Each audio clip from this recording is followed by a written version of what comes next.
তিনি বলেছিলেন যে 28 অক্টোবর বাংলাদেশ পুলিশ তথা ডিএমপি যদি এই ক্র্যাকডাউন না করত, তাহলে গণতন্ত্র প্রতিষ্ঠা হতো না, তাহলে গণতন্ত্র ধ্বংস হতো না। পুলিশ আইন 1861 ধারাতে এখানেও কিন্তু একই কথা বলা আছে যে পুলিশ শুধুমাত্র আইনসঙ্গত আদেশ পালন করবেন, কোনো অবৈধ বা কোনো অন্যায় আদেশ তিনি পালন করবেন না। আমাদের যারা আমলাদের ক্ষেত্রে বলা হচ্ছে সরকারি চাকরি আইন 2018, সেখানে 28 ধারা, 33 ধারা এবং 41 ধারাতে সেখানেও কিন্তু বলা হচ্ছে যে আপনি শুধুমাত্র সরকারের বৈধ আদেশ পালন করবেন। ডাক্তার আসাদুজ্জামান তো এক আসাদুজ্জামান কেন, এটা তো হাজার হাজার আসাদুজ্জামান আছে। কারণ আসাদুজ্জামান সাহেব কিন্তু এই যে 28 অক্টোবরের যে ক্র্যাকডাউনটা হলো, এরপরে এই সরকার গঠন হওয়ার পরে ডিএমপির একটা একটা একটা সভা ছিল, সেই সভায় আসাদুজ্জামানকে ডাকা হয়েছিল প্রধান অতিথি হিসেবে। ওইখানে তিনি বলেছিলেন যে 28 অক্টোবর বাংলাদেশ পুলিশ তথা ডিএমপি যদি এই ক্র্যাকডাউন না করত, তাহলে গণতন্ত্র প্রতিষ্ঠা হতো না, তাহলে গণতন্ত্র ধ্বংস হতো না।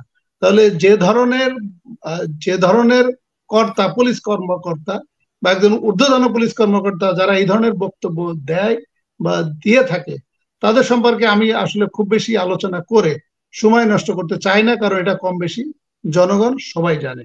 তবে প্রফেসর কলিমুল্লাহ যেটা ওনার শ্বশুর সাহেবের কথা যেটা বললেন, ডক্টর আমিনুল ইসলাম, তো এগুলো প্রফেসর কলিমুল্লাহ, আমি আপনার শ্বশুরের প্রতি সম্মান রেখে বলছি, এগুলো তো এখন ইতিহাস হয়ে গিয়েছে। এখন বাস্তবতা হলো, আমি যখন চাকরিতে ঢুকেছি তখন আমাদের প্রত্যেকটা ব্যাচে কম বেশি 20 থেকে 25% অফিসার কিন্তু সৎ ছিল, এবং আমরা কিন্তু আলোচনা করতাম কে কার থেকে কত বেশি সৎ।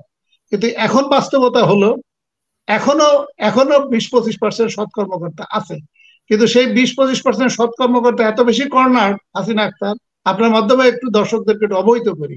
সেটা হলো, যদি আপনার 3টা ক্রাইটেরিয়া বা 3টা ক্যারেক্টারিস্টিক যদি প্রকাশ পায়, তাহলে আপনি পদোন্নতি বা ভালো পোস্টিং হবে না। এক হচ্ছে, যদি কোনোভাবে সরকার সমর্থিত কর্মকর্তাগণ যদি জানতে পারে যে আপনি সৎ কর্মকর্তা, তার মানে তারা নির্ঘাত ধরে নিবে যে তাকে দিয়ে আওয়ামী লীগের পারপাস সার্ভ হবে না এবং আপনি কোনোভাবেই আওয়ামী লীগ সমর্থন করতে পারেন না। তাহলে এইটি আপনার একটা নেগেটিভ পয়েন্ট। 2 নম্বর হচ্ছে, আপনার মুখে যদি দাড়ি থাকে এবং আপনি যদি মোটামুটি নামাজি হন বা ধর্মপ্রাণ হন, তাহলে তারা ধরেই নিবে যে সে কোনোভাবেই আওয়ামী লীগ বা ভারত সমর্থিত সরকারকে কোনোভাবে সে সমর্থন করতে পারে না। আর 3 নম্বর হলো, আপনি যদি খুব বেশি যোগ্য সরকারি কর্মকর্তা হন, তাহলেও কিন্তু আপনার পদোন্নতি হবে না। তাহলে এই যে 3টা ক্রাইটেরিয়া বললাম, এই 3টা ক্রাইটেরিয়া হলো বর্তমানের উন্নয়নের যে সরকার, এই সরকারের জন্য কিন্তু নেগেটিভ পয়েন্ট। এখন প্রফেসর কলিমুল্লাহ ওনার শ্বশুরের কথা যেটা বলেছেন, সেটা হ্যাঁ, 20-25% সবসময় সৎ কর্মকর্তা ছিলেন।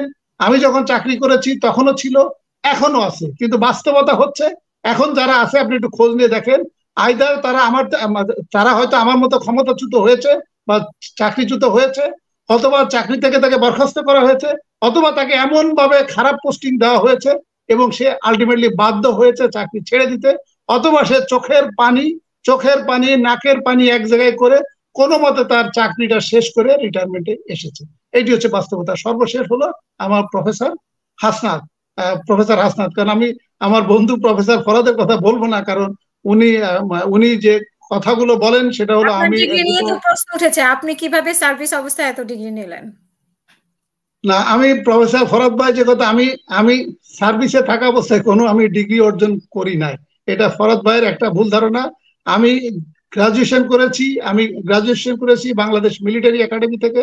তখন আমি 2 বছর ট্রেনিং এবং 2 বছর ট্রেনিং এর পরে ওখানে চিটাগং ইউনিভার্সিটির আন্ডারে বিএ বা বিএসসি পরীক্ষা দিতে হয়। আমি বিএসসি পাস করেছি এবং জেনারেল আজিজ বিএ পাস করেছে, এবং এর পরবর্তীতে আমি এসে ঢাকা বিশ্ববিদ্যালয় আইবিএ থেকে এমবিএ কমপ্লিট করে, এমবিএ করা অবস্থায় আমি বিসিএস পরীক্ষা দিয়েছি এবং বিসিএস এ কোয়ালিফাই করেছি, এবং এমবিএ শেষ করে আমি বিসিএস এ গিয়েছি।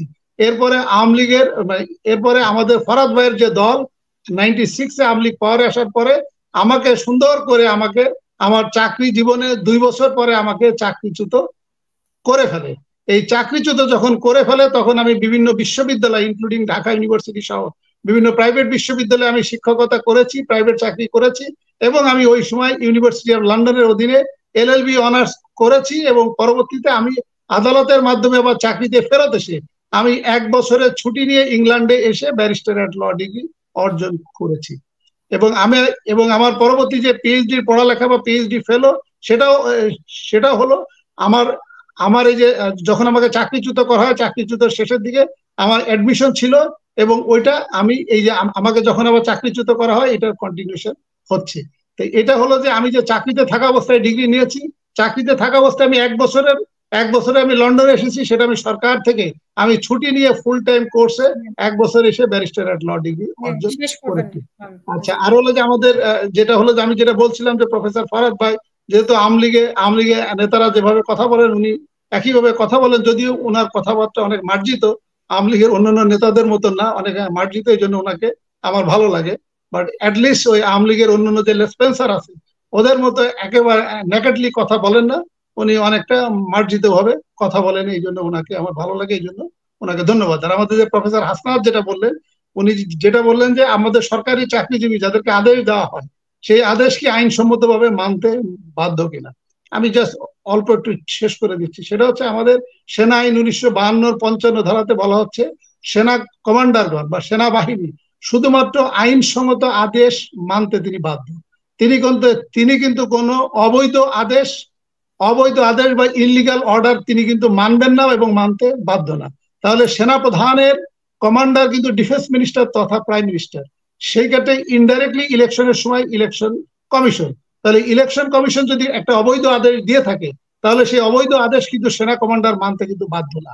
তাহলে সেনা কমান্ডার যদি এটা মানে তাহলে উনি সেনা আইন 1952-55 ধারা লঙ্ঘন করেছেন, এবং প্রকারান্তরে উনি কিন্তু সংবিধানের আর্টিকেল 7A(1)(b) এর কিন্তু লঙ্ঘন করেছেন।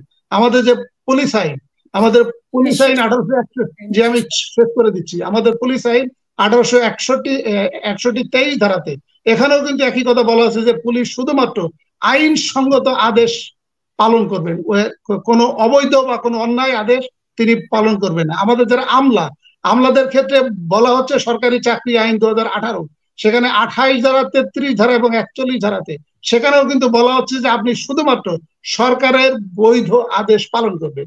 ইভেন আমাদের জুডিশিয়ারি ক্যাডার যেখানে বলা হচ্ছে judicial officer protection act 1850 section 1, সেখানে বিচারকদের উদ্দেশ্যে বলা হচ্ছে ইনক্লুডিং চিফ জাস্টিস যে আপনি আপনার বিচার কার্য পরিচালনা করার সময় আপনি যদি কোনো সরল বিশ্বাসে গুড ফেইথে আপনি কাজ করবেন এবং এটা আপনাকে ইমিউনিটি দেওয়া আছে, কিন্তু আপনাকে কিন্তু এটা বলা হয় নাই যে শেখ হাসিনা যেটা ইশারা করবে এবং শেখ হাসিনা সরকার যেটা বলবে সেটি আপনি রাজনৈতিকভাবে বক্তব্য দিবেন এবং আপনি বিচার বিশ্লেষণ গুলো সেইভাবে করবেন।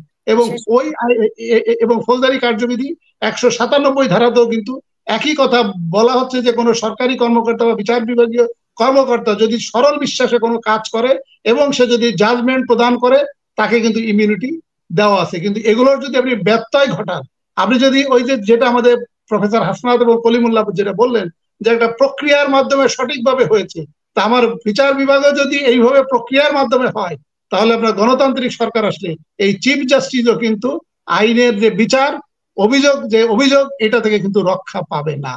ধন্যবাদ। অসংখ্য ধন্যবাদ।